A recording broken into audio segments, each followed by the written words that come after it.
अभी 3 जुलाई से जियो ने अपने कॉलिंग प्लान दोबारा बढ़ा दिए हैं।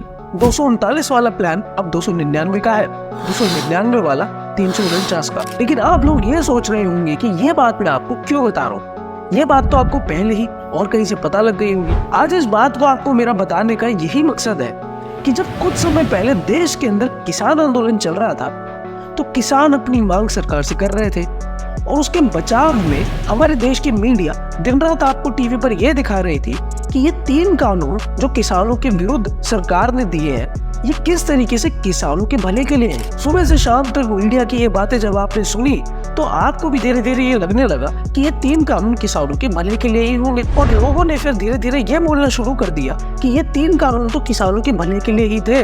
किसानों ने अपने पैर पे कुल्हाड़ी मारी है इन 3 कानूनों को वापस करवाकर। आप लोग तब ये बात इसलिए कह रहे थे क्योंकि आप लोग इन कंपनियों के काम करने के तरीके को जानते नहीं थे। आज से 9 साल पहले 2015 में हमारे देश में जियो कंपनी आई।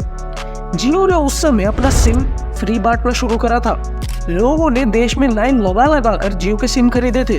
लोगों ने अपनी दूसरी कंपनियों के सिम जियो में पोर्ट करवा लिए थे। जियो ने उस समय 90 रुपए में 3 महीने का रिचार्ज दिया था जिसके अंदर अनलिमिटेड इंटरनेट था और अनलिमिटेड कॉलिंग थी। 1 साल के अंदर जियो ने सारी मार्केट कैप्चर कर ली। छोटी छोटी टेलीकॉम कंपनियां खत्म हो गई, BSNL खत्म हो गई।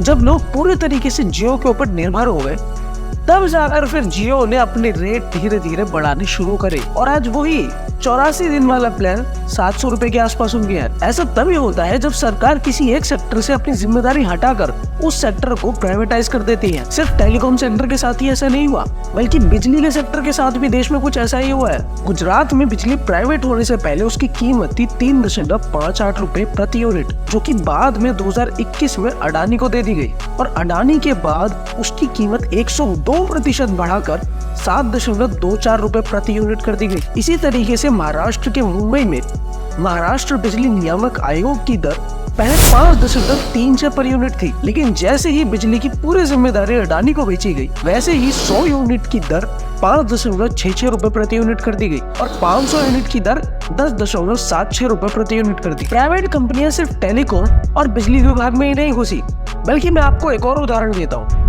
हमारे देश में आज से 10 साल पहले अमेज़न कंपनी आई। अमेज़न ने सारे सामान ऑनलाइन बहुत सस्ते में बेचने शुरू करे और उसके साथ साथ अमेज़न पहले डिलीवरी चार्ज भी नहीं लिया करता था। धीरे धीरे लोगों को ये महसूस हुआ कि जो सामान वो दुकान तक जाकर पहले खरीद कर लेकर आते थे अब वही सामान उतनी ही कीमत में उनको घर बैठे मिल रहा है। उस सामान की कीमत उतनी ही थी जितनी पहले थी, लेकिन लोगों को ये महसूस हुआ कि अब उनका आने और जाने का किराया बच जाएगा क्योंकि अमेज़न डिलीवरी चार्ज नहीं ले रहा था उस समय। तो धीरे धीरे लोगों ने वो सारे सामान जो लोग पहले दुकान पर जाकर लिया करते थे अब घर बैठे मंगाने शुरू कर दिए। जैसे जैसे अमेज़न के पास कस्टमर बढ़ते गए और लोगों की निर्भरता अपने आस पड़ोस के दुकानों पे कम होती गई, फिर अमेज़न ने धीरे धीरे अपनी चीजों के रेट बढ़ाने शुरू करे और उसके बाद फिर डिलीवरी चार्ज भी लेना शुरू करा। आज आप अमेज़न से कोई भी सामान मंगवाए तो आपको डिलीवरी चार्ज देना ही पड़ता है। ऐसे ही कुछ किसानों के साथ भी होने वाला था।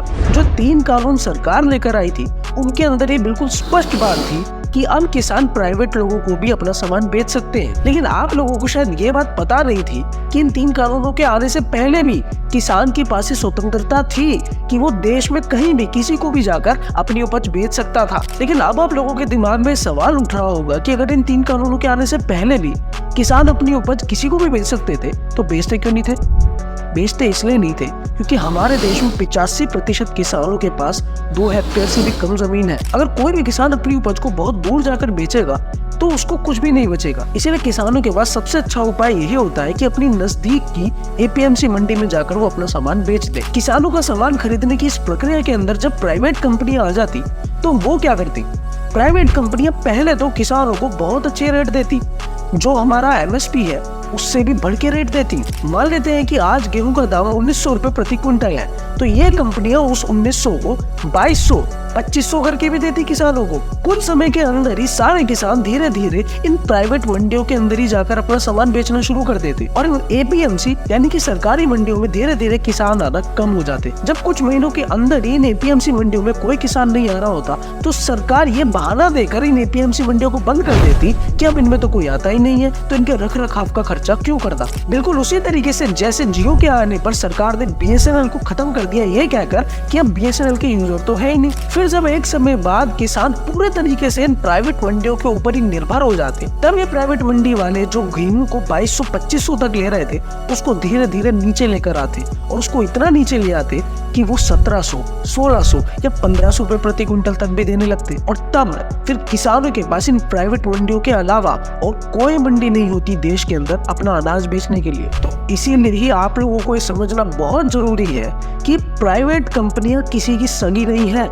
ये आपका भला करने के लिए इस देश में नहीं बैठी हुई हैं, ये सिर्फ और सिर्फ अपने फायदे के लिए बैठी हुई हैं। ये भेड़िया की तरह होती हैं। एक कंपनी का मतलब ये होता है कि उसको सिर्फ और सिर्फ फायदा करना है। अगर आप लोग ये सोच रहे हैं कि ये मल्टीनेशनल कंपनियां हमारे देश हित में ही खड़ी हुई हैं और ये हर समय देश हित में ही अपने निर्णय लेती हैं, तो आप बिल्कुल गलत हैं। साथियों, आज के लिए बस इतना ही। मिलता हूँ आपको अगली वीडियो में। तब तक के लिए नमस्कार, जय हिंद।